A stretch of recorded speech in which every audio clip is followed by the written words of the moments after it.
It was the 23rd day of the man's escape. He saw a snake in the water, and his eyes began to glint with hunger. At this point, any living creature he could eat looked like a lifeline. He grabbed the snake's tail with a sudden jerk, managed to control its head, and started eating it raw. If he didn't eat now, he would truly starve to death. Sometimes he encountered locals fishing, but he dared not try to take anything. Any dispute could attract nearby soldiers and land him back in captivity. So he had to wait until the villagers left before searching the area for anything usable. By some luck, they found an abandoned shoe. Finally, they didn't have to walk barefoot, but he didn't keep it for himself. He gave it to his companion, whose mind was already fraying because his companion needed care more than he did. A few days later, his companion grew weaker, barely able to walk, and the man had to carry him. Hunger pressed in relentlessly. With no other choice, they approached nearby villagers, hands clasped, kneeling, hoping to beg for something to eat. Unexpectedly, a child from the village summoned others. Armed villagers approached with swords and sickles, shouting angrily. The villagers hated them for bringing war into their lives. One swing of a sickle struck the companion, and then a second blow severed his head.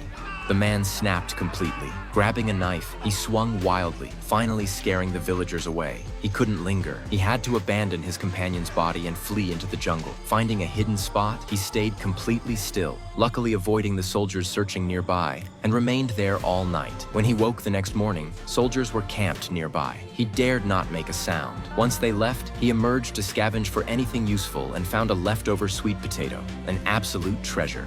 Days later, he spotted a helicopter again, waving a large leaf frantically. He didn't feel excitement this time, only desperation, silently begging the helicopter to see him. But once again, hope was crushed as the helicopter flew farther away. Then, in the next moment, the helicopter turned back toward him. Overjoyed, he grabbed the rescue rope as it was lowered. Suddenly, a large enemy force appeared from the jungle. The US troops opened fire with machine guns, and the enemy didn't dare advance. On the helicopter, the US soldiers confirmed his identity. While searching his backpack, they found a single shoe and then a partially eaten snake.